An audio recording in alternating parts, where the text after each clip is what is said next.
Me revoilà.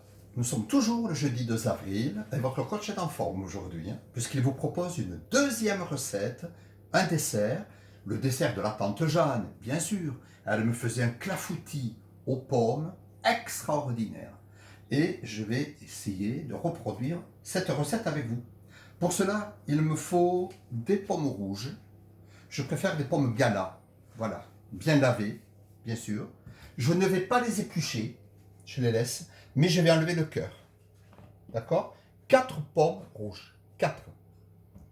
Ensuite, je vais peser 150 g de farine que je vais tamiser pour la rendre plus fluide et empêcher tous les grumeaux. 150 g de beurre. Je favorise le beurre salé parce que là aussi, c'est une recette de la tante Jeanne.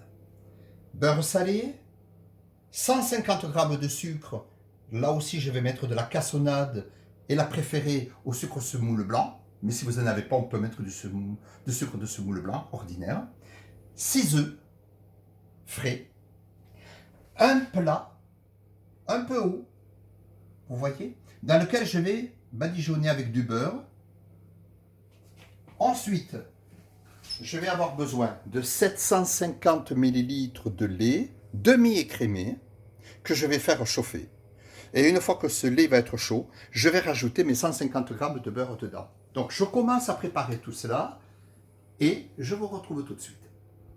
Première préparation, donc première phase de la préparation, je vais monter mes 6 œufs avec le sucre d'une façon à avoir une mousse un peu blanchâtre. C'est parti.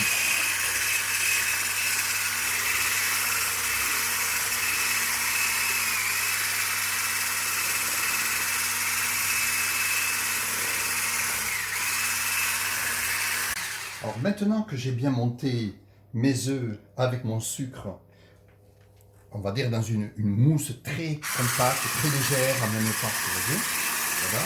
Alors évidemment avec le sucre blanc, ma préparation, mon appareil sera un peu plus blanc, c'est certain. Donc je vais rajouter ma farine. Si vous ne l'avez pas tamisée, eh bien, c'est le moment de la tamiser. Voilà. C'est aussi un des secrets, ça, hein, tamiser la farine, toujours. Et les gens n'y pensent pas. Les gens n'y pensent pas. Et là, je vais remélanger tout doucement. Voilà.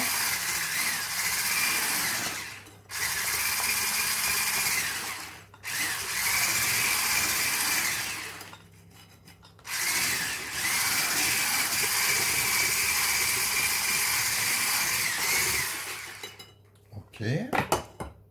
Ensuite, mon lait qui est devenu très chaud, eh bien, je vais mettre le beurre à l'intérieur. Voilà. Je vais laisser fondre tranquillement.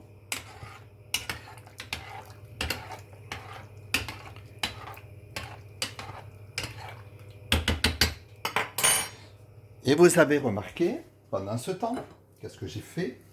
J'ai beurré mon moule, vous voyez, tout autour. Et j'ai commencé à couper mes pommes en petits quartiers. Voilà.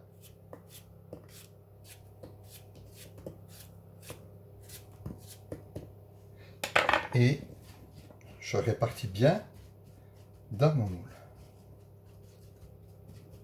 Voilà. Très bien. Donc j'attends de regarder si mon beurre a bien fondu. Voilà.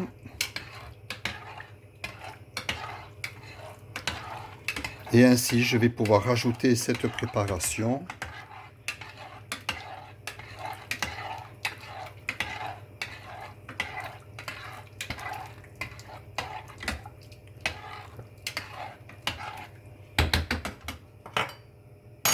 Pendant ce temps, vous remarquez, j'ai mis évidemment mon four en préchauffe. 160 degrés, chaleur tournante.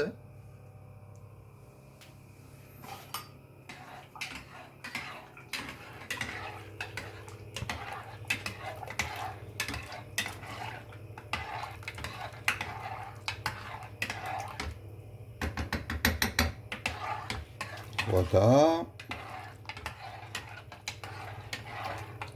Et ça, on est obligé de le faire vraiment au dernier moment.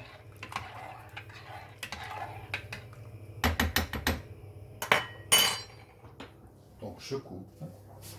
Je vais verser le tout dans mon appareil ici. Voilà. Mélanger.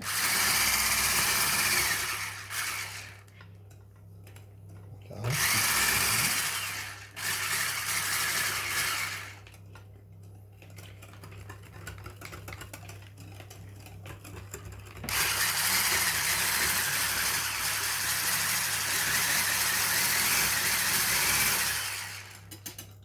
Voilà, pas trop, une belle émulsion.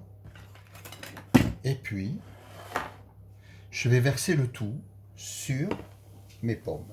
Regardez ça. Voilà, rien d'autre à faire.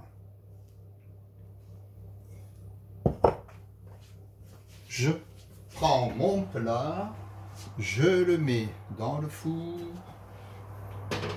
à peu près 15 minutes d'abord. Ensuite, je vais piquer avec la pointe d'un couteau pour voir si ma pâte est bien cuite et peut-être rajouter à 5 minutes de plus. Mais venez voir, entre-temps. Vous vous rappelez ce que j'ai fait tout à l'heure? Regardez ça. Je vais rajouter un petit peu de thym pendant les 15 dernières minutes qui me restent, de façon à ce que le thym en dernière minute et au-dessus ne donne pas un goût amer quand même à ma préparation. Voilà. Mais il va parfumer aux herbes de Provence. D'accord? On se retrouve quand les deux plats seront terminés. Ensemble. À tout à l'heure. Alors il ne nous reste plus qu'à vérifier la cuisson de notre clafoutis. On va voir ça. Regardez comme c'est beau. C'est impeccable. Okay, parfait. Donc, nous allons le sortir.